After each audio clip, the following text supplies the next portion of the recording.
What's going on, everybody? Welcome back to Exclusive Chats and Studio Tracks. This is your host, Ecast, the producer, once again here on episode 16. I have another special invite coming up from Watsonville, originally from Watsonville. His music is basically him turning life struggles into heartfelt things that you can actually convert into personalized experience. So, yo, give it up for KEYRØSE. Yo, what's up, going man? on, my what's up, guy? Baby? What's up, man? All good, all good. Thank you for having me out here. It's beautiful out here. My pleasure, man. I'm glad that you actually made it out here. I know it's been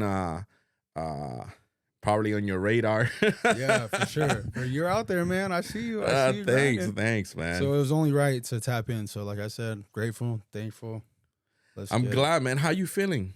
Right now in this moment, I'm feeling good. I'm feeling grounded. Maybe a little under caffeinated, but it's good. I feel that. It's good.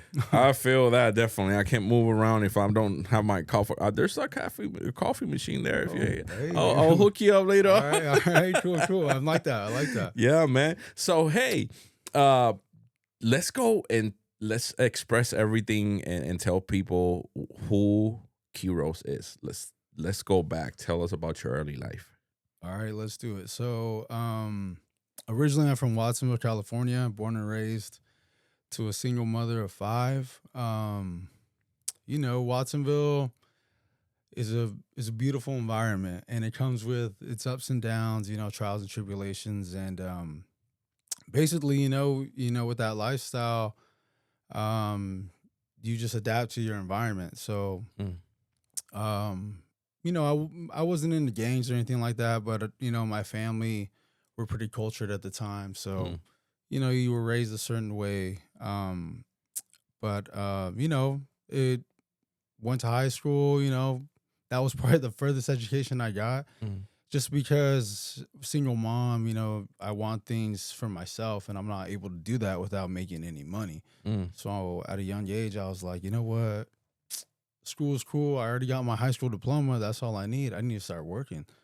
So I started working at a young age. I was like 16, a little bit before I graduated. But that was just my mentality. Like, no one's going to do it for me, so I got to do it. My mom's limited, welfare, Section 8. So I had to go out there and get it on my own. And I learned a lot of things, learned a lot of dumb things, unlearning a lot of things. But basically, just made it out of Watsonville, moved around Santa Cruz, Salinas, Castroville at one point, Prunedale, and now I'm in Monterey. So Monterey is way different. It's a beautiful city, retirement city. I feel like I'm relaxing all the time. But yeah, just right now in the present, just unlearning and learning a lot of things, taking my time with things, being more conscious with things, trying to focus on people and just, like you said, telling my story with the music, but also my vulnerability, using that as a strength and just the sound, you know what I mean? Yeah, I dig that, man. That's the pursuit of manhood. Yes. No, so true. It's such an evolving thing because nobody obviously tells us how to be a man. Nobody tells us how to roam around the world the right way, right? And obviously things that surround us basically affect that, right? And if we don't have the mental strength and capacity to make the right choice, that's when you end up messing up, sometimes. Yeah, and those mess ups can, they're always going to be a part of you. Just use them as a tool to grow, you know what I mean? Learn, so, learn, and how do you call it? You can actually overgrow those errors and learn from it. Yeah, 100%. No, for real. So how is that personal journey of yours actually made an encounter with music? How was your first experience with music? Oh man, first experience with music, it takes me way back to when I was a kid. So my oldest brother, he was in the rap scene in Watsonville early, probably like 2002 maybe. Okay. At the time, it was called Catastrophic Records. Shout out Catastrophic Records. Oh, geez. And it kind of just transpired from me being in his room. He was that male figure for me since my father wasn't around. So anytime my mom would leave me there, I would go to his room, at my grandma's house, and he'd have like Tupac playing, Spice One, Mac Dre, a lot of oldies, cumbias, corridos. It was just a mixture of just different types of music. And my love for music really didn't come till like I was a kid. My mom would that's how we woke up. Anytime I got ready for school, there's music. Anytime we're going in the car, it's music, like cooking music. And it wasn't just necessarily like, oh, I have this gift. I didn't realize, I just kind of just developed the rhythm and like just kind of lived in the music because it was always a part of my life. Right. So until I got older, I was probably like 14, 15. I had this girlfriend. And my brothers would always tease me, like, you need to break up with her. We need to make a diss track. So we ended up, that was like my first, that was like a diss track to your ex-girl? Yeah, oh, ex-girl. Man. But that was the first time I actually conducted a song, learned how to like, okay, you get an intro, then you get the either the hook or the verse. And then I started to learn how to fundamentalize, the structure of the music. And, that I at the time I think we were using Acid Pro. It's an old program, and Fruity Loops when it was popping back then. It's still popping, but anyway, that's kind of where it developed. And then, like I said, I didn't really have anything of my own, so I had to work, and that was a big part of like the stunt. Like it just stunted my growth because I wasn't taking it serious. It was more for fun, like party, and I did a couple shows as a kid, but it wasn't serious, It wasn't like how was the music scene back then?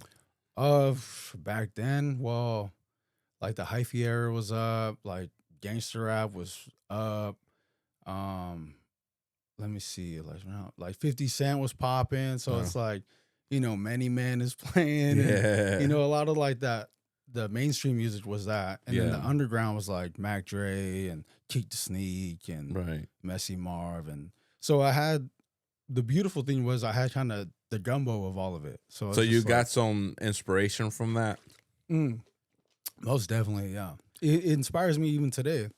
Just like, it takes me back to that time where I'm like, oh, I remember when I was slapping this in the whip. And I'm over here in Watsonville. But, and then now that I'm older, I'm like, it's like my inner child getting, getting some play. You feel me? Yeah, I get that, and funny enough that you say that because I listened to Russ mentioning that there's a gap of music happening, that there's a certain age gap, that the music is either too modern or too old, and that gap in between is not being filled, and I think that gap comes from this time frame of the 2000s. Yeah, I think in this time frame, because now the 90s, the old gangster rap or the mainstream gangster like Tupac, Biggie, all this stuff, Wu-Tang Clan, that's old heads. Yeah, it's all flooding out. And it's then like diluted.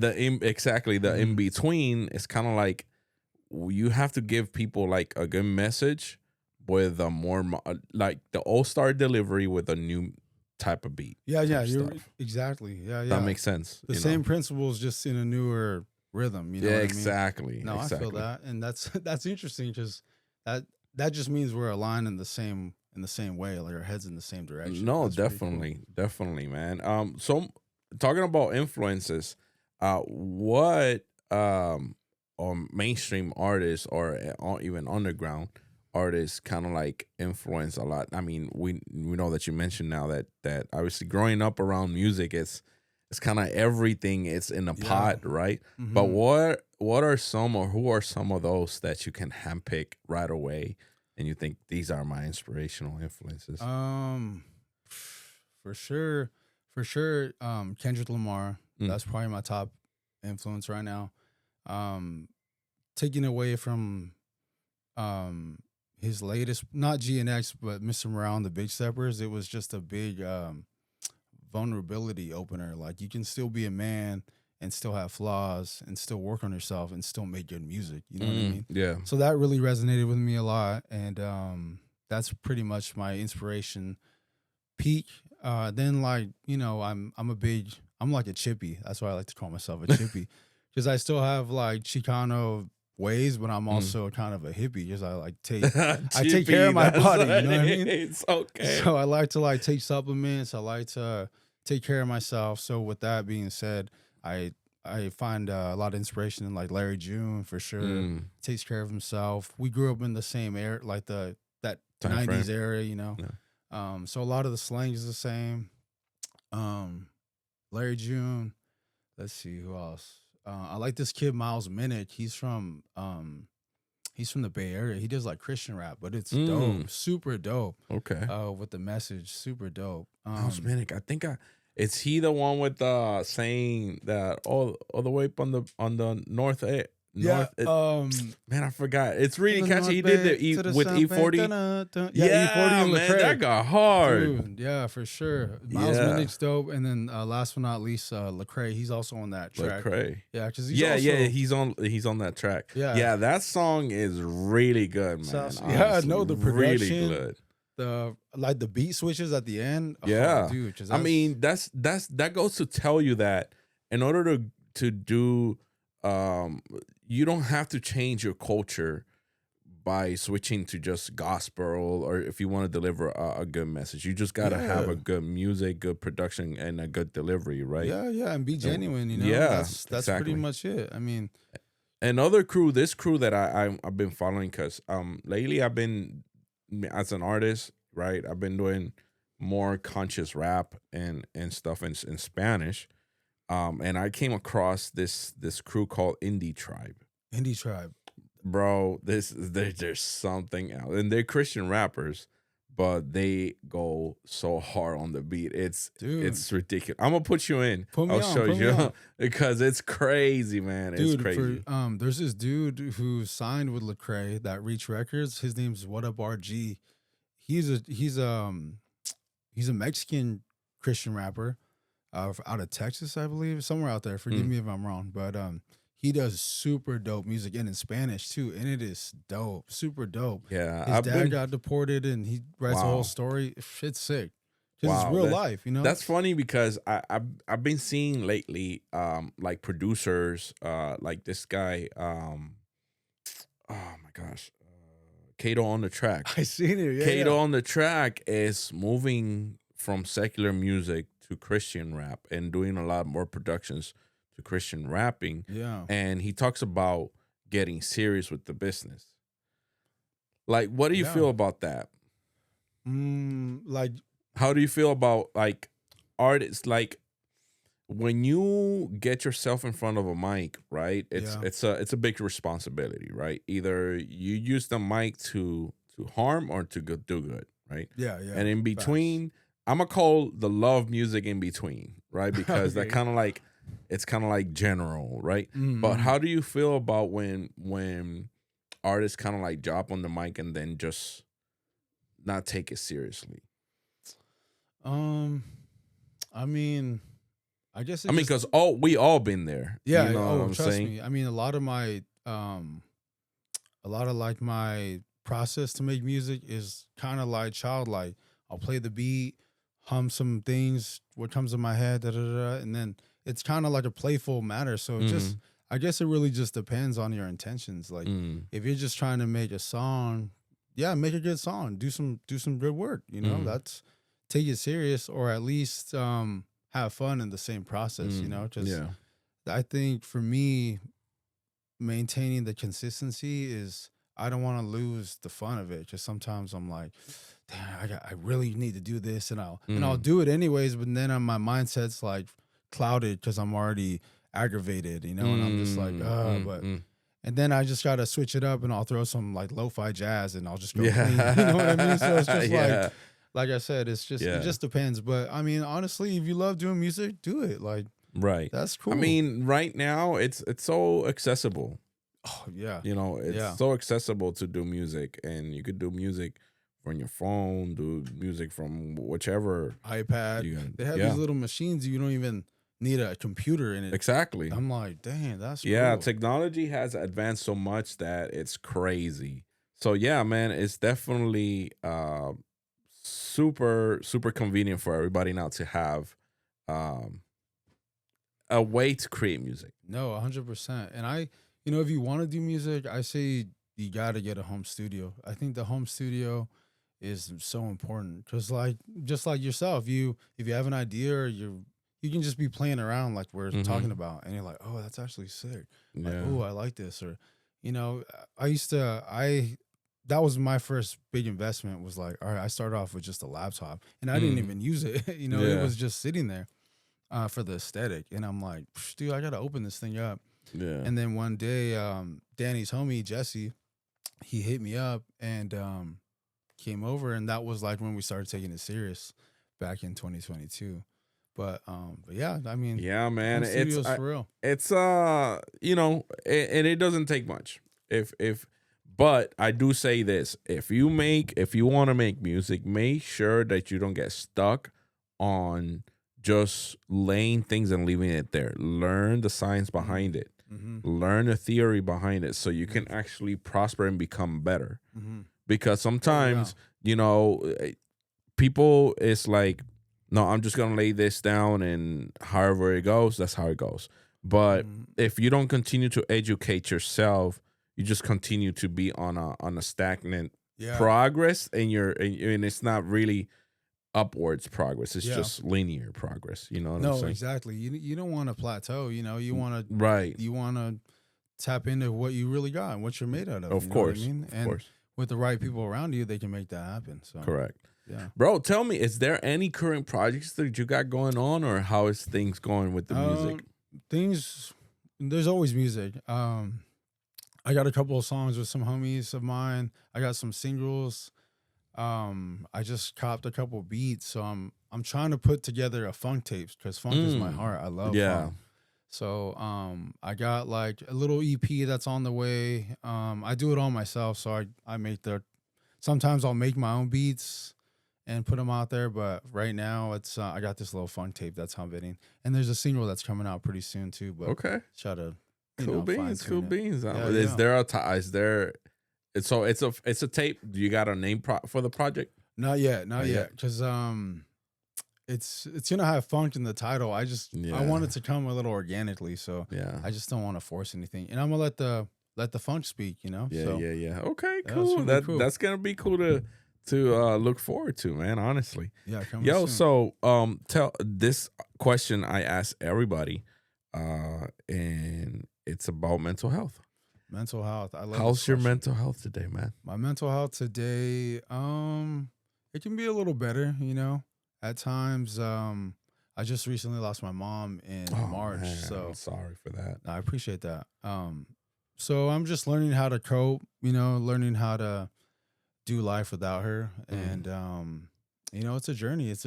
And I'm learning a lot and trying to stay focused. I also had a son in February, so it's congrats! Like a big. Oh my gosh! Shout out to my son. But yeah, it's just it's really like a valley and with mountains. It's just like you never know where my mind's gonna go. All I can do is stay focused, stay on my job. You know what I mean? Like I got to be a dad, I got to be a provider. I'm a partner. I got my lady, I got my family. I just got to stay focused. So a lot of that is like the music helps me with that because it gets to not just making it, but also listening to different things and, listen to books and, a lot of things like that. So I try to, work out my mind and my soul just as much as the music and my muscles and, So what is something that you will recommend or that you actually take upon yourself to work that out, like to work with your mental health? To work with my mind, I got to move. Like I have to move. Because if I'm not moving, my mind's moving. So in that sense, like I'll cleaning is a lot of my mental therapy because I'll put on either a book or sometimes I won't put on anything. I'll let the fish tank, go off and just listen to the fish tank and clean. And I don't know, there's something about motion that just soothes my mind. And that's kind of, I mean, if you're in a brain fog or you're feeling down, take a walk or, it's, I don't know. It's really simple. Yeah, but it's you really said that the other important. day. I was feeling this. I came in here and I was like, my mind is all blocked up. What the heck am I doing right here now? So I literally went for a little walk, came back, and even though I didn't do music, I still was able to accomplish other stuff. Yeah. And my thing is like I need to learn something new every day. The day or two, if I go like 2 days without kind of like learning something new, my mind starts going crazy. Oh shoot. So Okay. to me, it's like learn something. Yeah. Learn something. That's important. Yeah.